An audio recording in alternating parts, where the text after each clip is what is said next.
¿Sabías que en la antigua Grecia también se celebraba la Navidad? Es más, ¿sabías que los griegos hace siglos ya decoraban sus casas, cantaban villancicos, se reunían para grandes cenas y se escondían cosas en la comida? Por supuesto, todos estos y otros acontecimientos no eran idénticos a los que nosotros celebramos en nuestra Navidad actual, pero sí que hay diferentes momentos en la Navidad que ya se celebraban en las civilizaciones griegas de hace miles de años. Claro que ellos no tenían que escuchar a Mariah Carey durante 3 meses seguidos. Quédate hasta el final porque voy a contártelo todo sobre la Navidad en la antigua Grecia. Lo primero que tenemos que diferenciar es que los griegos celebraban, digamos, 2 tipos diferentes de Navidad. La que se asimila más a nuestra Navidad de la actualidad y lo que suponía su inicio del Año Nuevo según su calendario. Más adelante profundizaremos sobre esta cuestión, pero es importante entender que los griegos, después de establecer diferentes calendarios, tenían uno diferente al nuestro. Para ellos, el año se dividía principalmente en invierno y verano, momentos en los que se producían los solsticios. Es decir, cada uno de los 2 momentos anuales en que el sol se halla en uno de los 2 trópicos y en los que la diferencia entre la duración del día y de la noche es mayor. Su año nuevo comenzaba con el solsticio de verano, según su calendario, lo que para nosotros sería en torno a junio y julio. Bien, como acabamos de ver, tenían 2 navidades. La Navidad que se asemeja más a la nuestra era un culto al dios Dioniso, las llamadas Dionisas rurales, y después su celebración de Año Nuevo era para la diosa Atenea, las llamadas Panateneas. Vamos primero con las Dionisas rurales. En la antigua Grecia, las Dionisas rurales es lo que más se asemejaba a nuestras Navidades. ¿Por qué? Muy sencillo. En el mes de Posideón, nuestro actual diciembre-enero, se celebraba uno de los mayores cultos a Dioniso de la época clásica. Las casas y los lugares públicos se decoraban con ramas de árboles de hoja perenne con muérdago, elementos que simbolizaban la vida eterna, y también con hiedra, una planta sagrada de Dioniso. Justo como hoy, que seguimos decorando nuestros hogares y lugares públicos con árboles, hojas navideñas, muérdago o guirnaldas. Durante las Dionisas rurales se encendían grandes fuegos para quemar restos agrícolas, ramas u ofrendas vegetales como gesto de fertilidad y renovación. Los fuegos se hacían acompañados de cantos y de la decoración con las ramas y hiedras. No sé a vosotros, pero esto a mí me recuerda un montón a los encendidos de las luces navideñas. Los griegos también cantaban villancicos. Eran unos cantos infantiles que cantaban los niños junto con las familias para venerar a los dioses. Estos cantos se llamaban kalanda, y la costumbre era que los niños griegos iban por las distintas casas cantando estos kalanda a cambio de dulces, higos secos o de dinero. ¿Te resulta familiar?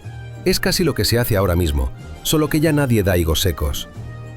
Los griegos también hacían otro tipo de cantos, una especie de cantos procesionales, unos villancicos rituales que se cantaban para venerar a los dioses. Estos cantos estaban también muy presentes en los fayós, unas procesiones que no tenían un motivo navideño, pero con las que se veneraba también a Dioniso. Durante estas fechas se respiraba un clima de alegría comunitaria. La gente se reunía, bebían vino, disfrutaban de la comida y celebraban la fertilidad.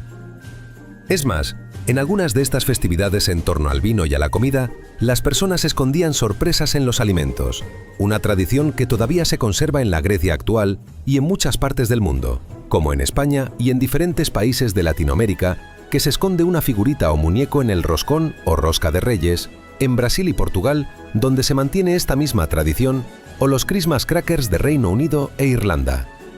Me resulta fascinante pensar cómo después de miles de años, todas estas tradiciones se siguen conservando en nuestras casas. ¿Y los griegos no se hacían regalos como nosotros nos hacemos en Navidad? Lo cierto es que los griegos no llegaron a hacerse regalos, pero tenían una festividad que más adelante evolucionó y sí traía regalos consigo. Esta fiesta tenía lugar durante la otra Navidad de la que hablábamos antes, de que se producía durante el solsticio de verano. Estamos hablando de la festividad Cronia, una festividad dedicada al titán Cronos que estaba asociada a la Edad de Oro y a la cosecha. Estas fiestas tenían una gran peculiaridad, y es que se suspendía la jerarquía social y los esclavos comían y convivían en las actividades festivas con sus amos como iguales. Vale, pero ¿esto qué tiene que ver con los regalos? En la época romana, esta festividad evolucionó en las Saturnales, en honor a su dios Saturno, muy similar a Cronos. Los romanos trasladaron estas fiestas al invierno, mantuvieron la suspensión de la jerarquía social y además añadieron la costumbre de hacerse regalos, que principalmente eran figuritas de barro, dulces o velas. Con esta información sobre la Acronia, que se celebraba en la Navidad de verano, vamos a dar el salto a esta otra celebración, la que sería su auténtica Navidad. Para esta celebración, debemos dejar atrás por un momento los elementos puramente navideños para entender algunos elementos de la sociedad griega. Se decía que la antigua Grecia, la Hélade, no era un estado, sino más bien un pueblo, una lengua y una cultura que compartían muchos pequeños estados, las llamadas ciudades-estado. Así pues, cada ciudad, cada polis, tenía su moneda y sus sistemas de peso y medidas autónomo. En lo único que estaban de acuerdo todos los griegos es en que el año se dividía claramente en dos estaciones, invierno y verano, según se ve en la historia de la Guerra del Peloponeso de Tucídides. Dado que la ciudad más conocida durante el periodo clásico fue Atenas, parece oportuno recordar cuándo comenzaba allí el calendario oficial y cuáles eran las fiestas que se celebraban. Esto no significa que no existieran otros calendarios. Los más conocidos eran los de Esparta, Delfos y después Macedonia. En Atenas, el año constaba de 12 meses lunares intercalados de 30 y 29 días, cuyos nombres derivaban de las principales fiestas religiosas que entonces tenían lugar. Así pues, el año oficial ateniense comenzaba con la primera luna nueva después del solsticio de verano, en el mes llamado Hecatombeón, lo que para nosotros sería julio-agosto. Se llamaba así por los sacrificios de 100 bueyes, hecatombous, que hacían los campesinos al final de las fiestas parateneas como agradecimiento por las cosechas del año. Como mencionábamos al principio, en Grecia hubo diferentes calendarios. Hubo un breve periodo en que el comienzo del calendario oficial fue mudado al mes de Gamelión, el mes de los matrimonios, que coincidía con nuestro enero y febrero, en pleno invierno. Finalmente, bajo Pericles, fue adoptado el llamado ciclo metónico, ideado por el astrónomo Metón de Atenas, y el comienzo del año fue oficialmente restituido al verano en el mes del Hecatombeón. Ahora bien, ¿cuáles eran las fiestas propias de este mes? En primer lugar, además de los sacrificios de los 100 bueyes que le daban nombre, que acabamos de mencionar, los atenienses celebraban el día 12 la Acronia, la fiesta de la que hemos hablado hace poco en honor a Cronos y que derivaría a Saturnales romanas, pero que para los griegos era una fiesta no tan importante. Otra fiesta era la Sinoiquía, que se celebraba los días 15 y 16 cada 2 años, que conmemoraba la unión de las aldeas diseminadas por el Ática en una sola ciudad, hecho que se atribuía a Teseo. Esta era una festividad de suma importancia, ya que este acontecimiento marcaba el nacimiento de la ciudad de Atenas. Sin embargo, la gran fiesta con la que los atenienses comenzaban el año era la de las Panateneas, como no, dedicada a la diosa protectora de la ciudad, Atenea, llamada Polia por su relación especial con la polis. Según Plutarco, las Panateneas fueron instituidas por Teseo, ya sabéis, el célebre héroe que acabó con el Minotauro y reinó sobre Atenas. Duraban 3 días, a partir del día 25, pero las celebraciones centrales se llevaban a cabo el día 28 del Hecatombeón. Las Panateneas tenían un programa, llamémoslo así, bien establecido. Se celebraban actos oficiales, rituales y celebraciones populares, pero cada 4 años estos cobraban especial grandiosidad, comenzando desde el día 21. Se trataba de las llamadas Grandes Panateneas. Las fiestas comenzaban con el encendido del fuego sagrado en el templo de Atenea Polia. Durante las Panateneas se producían juegos deportivos como lucha, lanzamiento de jabalina, pentatlón, carreras hípicas y certámenes musicales, a los que después se añadieron recitales poéticos. Para ello, Pericles hizo construir un teatro especial, el Odeón, cuyas ruinas todavía pueden verse junto al teatro de Dionisos. Incluso había un certamen de belleza masculina entre atletas, la llamada Evandria. Los ganadores de estas competencias recibían premios que iban desde metálico y animales hasta odres con aceite de los olivares sagrados de Atenas.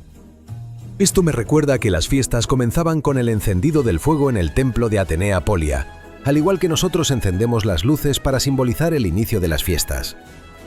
También durante las Panateneas se producían grandes acontecimientos deportivos. Y es que muchos deportes aprovechan la época navideña para celebrar grandes acontecimientos, como el Boxing Day de la Premier League de fútbol, los partidos entre grandes estrellas en la NBA o el ATP Finals de tenis. El día 28 del Hecatombeón La fiesta concluía con una magnífica procesión por la vía panatenaica que sube desde el ágora hasta el Partenón, donde se le ofrecía a la estatua de la diosa un peplo nuevo que habían tejido las mujeres de la ciudad durante todo el año, supervisadas por las arreporoi, las vírgenes consagradas a la diosa. La procesión comenzaba en la puerta de Dipilón, una famosa puerta doble que se sitúa en el barrio del Cerámico. Los ancianos portaban solemnemente ramas de olivo y las mujeres copas y cestas con frutas. La procesión se detenía junto a la roca del Areópago y el templo de Atenea Nike para hacer sacrificios antes de llegar a la Acrópolis.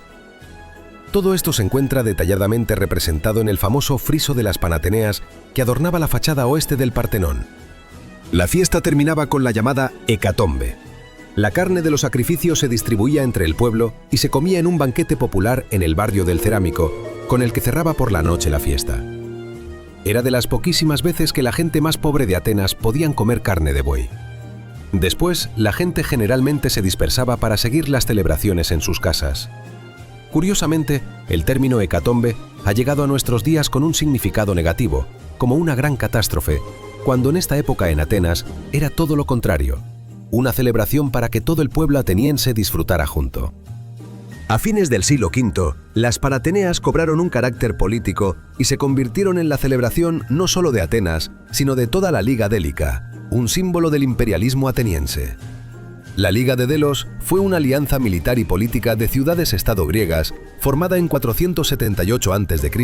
bajo el liderazgo de Atenas para luchar contra el imperio persa. Atenas regulaba por decretos la parte que le correspondía a cada uno de sus aliados en los sacrificios.